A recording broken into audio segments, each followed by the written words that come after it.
So students, previously we studied that in the electricity chapter what is electric charge, electric current, potential difference and Ohm's law. Now we are going to solve some numericals over it.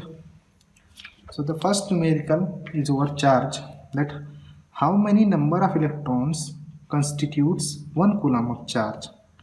यानी कि question में पूछ रहा है कि एक coulomb charge में कितने इलेक्ट्रॉन्स होंगे. तो चलिए, we already know that one electron have solution.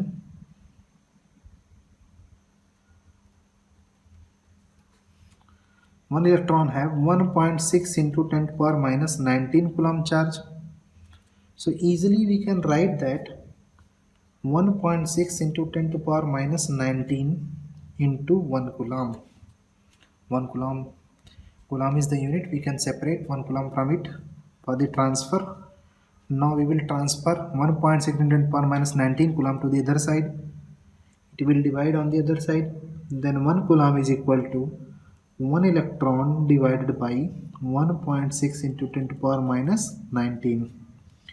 So it goes over 10 to the power 10 into 10 to the power 18 we will write, that is 10 to the power minus 10 to the power 19 divided by 1.6. 1.6 divides 10 6.25 times into 10 to the power 18 electrons. So easily we can say that 1 coulomb of charge have 6.25 into 10 to the power 18 coulomb of 18 electrons.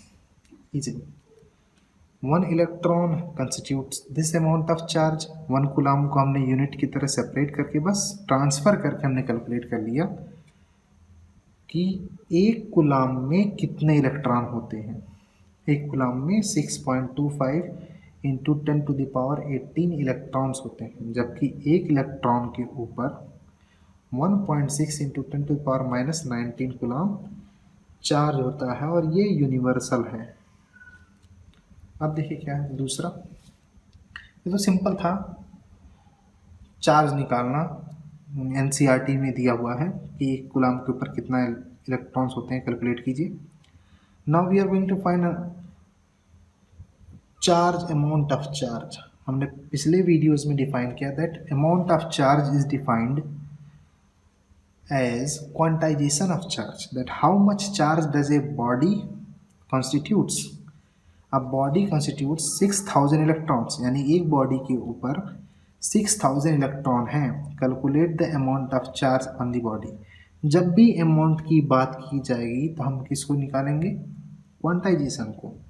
तो सबसे पहली बात, हमारे पास given data क्या है? Number of electrons n is equal to 6000 electrons. हमें पता है E इज इक्वल टू कितना होता है? 1.6 इंटू 10 पावर. इलेक्ट्रॉन के ऊपर कितना चार्ज? इतना. तो 6000 के ऊपर कितना चार्ज होगा? That is defined by quantization of charge. Q is equal to Ne is the first formula of the chapter, that how much electron does a body, how much charge does a body constitutes. हमने यहाँ पे electron की बात की, charge के unit की बात की कि कूलम्ब में कितने इलेक्ट्रॉन्स होते हैं. अब यहाँ पे निकालेंगे कि 6000 इलेक्ट्रॉन्स के ऊपर कितना चार्ज होगा. 6000 को हम लोग 6000 into 1.6 into 10 power minus 19 coulomb, इसको 6 into 10 to the power 3 into 1.6 into 10 power minus 19 coulomb में लिखा जा सकता है.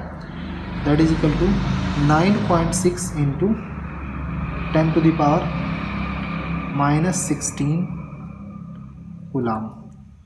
यानी कि एक इलेक्ट्रॉन के ऊपर 1.6 इंटू माइनस 19 कूलम्ब का चार्ज, जबकि 6000 इलेक्ट्रॉन्स के ऊपर 9.6 into power minus 16 coulomb of charge. तो एक बार फिर से क्वेश्चन को देख लीजिए. अब हम पहले भी लगा चुके हैं. Now moving towards the next question, that is on potential difference. If 100 joule of work is done, if 100 joule of work is done in moving 5 coulomb of charge from one terminal to the another terminal of the battery what is the potential difference? तो हम सबसे पहली बात क्या लिखेंगे, given data.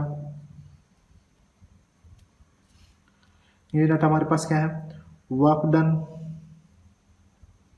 कितना है 100 joule का, एंड कितने चार्ज मूव कर रहे हैं, तो हम लिखेंगे अमाउंट ऑफ चार्ज, क्योंकि हमारे पास चार्ज कूलाम में दिया हुआ है। अमाउंट ऑफ चार्ज कितना है 5 कूलाम के चार्ज हमने एक जगह से दूसरी जगह भेजे हैं, 100 जूल ऑफ वर्क डन करना पड़ा। तो हमें पोटेंशियल डिफरेंस क्या पता है, potential difference is equal to होता है work done upon quantity of charge moved, और V is equal to W upon Q भी हम लिखते हैं। अब देखिए यहाँ पे तो वर्क डन कितना है 100 जूल का, कितने चार्ज मूव किया 5 कूलाम का चार्ज, तो कैंसल आउट करेंगे आएगा 20 जूल पर कूलाम, और इसे 20 वोल्ट भी लिख सकते हैं। तो what is the amount of work done, 20 volt of potential difference is there between the two terminals of the battery when 100 joule of work is done in moving 5 coulomb of charge, सिंपली। अब अगले question में बढ़ेंगे, how much energy is given to each coulomb of charge passing through 9 volt battery. Each coulomb का मतलब, each coulomb का मतलब 1 coulomb की बात कर रहा है। 1 कूलम की बात मतलब सिर्फ एक कूलम के और आप ट्रांसफर करने में कितना एनर्जी आपको लग रहा है इन 9 वोल्ट बैटरी। तो सबसे पहली बात गिवन डाटा क्या क्या है,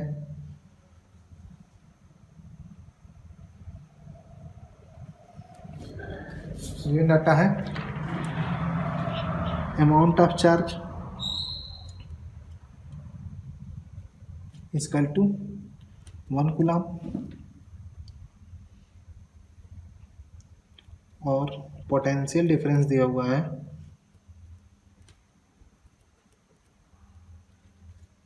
इजकल टू 9 वोल्ट है। मालूम है V is equal to W upon Q, हमें कैलकुलेट करना है एनर्जी, एनर्जी मतलब work done, then it becomes W is equal to V into Q। What is the potential difference 9 volt into charge कितना transfer हुआ 1 coulomb, that is 9 joule of work is done in moving 1 coulomb of charge from in a 9 volt battery. तो इस वजह से ध्यान से देख लीजिए। Now we will discuss on the next topic that is electric current. So students, now in electric current we have that calculate the amount of current, amount of current मतलब current electricity supplied to a cell if the amount of charge passing through the cell in 4 seconds is 12 coulomb. यानी कि 4 second में जो 12 coulomb किसी भी cell में पास कर रही है, तो बताइए कितने अमाउंट की इलेक्ट्रिसिटी फ्लो हुई। तो पहली बात हम इलेक्ट्रिसिटी क्या जानते हैं, that the rate of flow of charge I is equal to Q upon T। the rate of flow of charge is called as current electricity।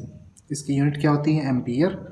तो यहाँ पे गिवन क्या क्या है हमारे पास, given the amount of charge, amount of charge, तो what do you mean by amount of charge, quantization of charge that is 12 coulomb, time कितना दिया हुआ है that is equal to 4 seconds, the unit is right। now applying I is equal to Q by T, that is equal to 12 coulomb over 4 second is equal to 3 ampere।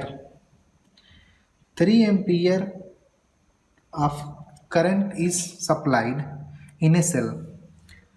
तो cell के अंदर 3 ampere current supply होती है अगर 4 second में 12 coulomb की charge वहां से फ्लो कर रही है। The rate of flow of charge, the rate of flow of charge is 3 ampere।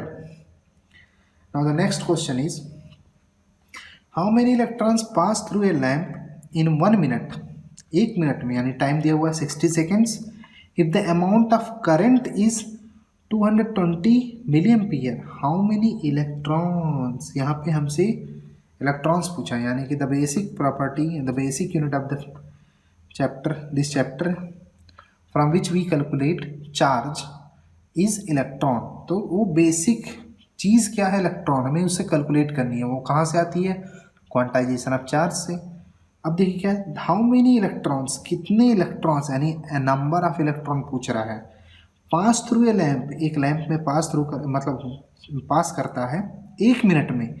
If the amount of current, अगर इतनी करंट 1 मिनट में किसी लैम्प से होके जा रही है तो कितने इलेक्ट्रॉन वहाँ से ट्रांसफ़र किए हैं ये बताइए.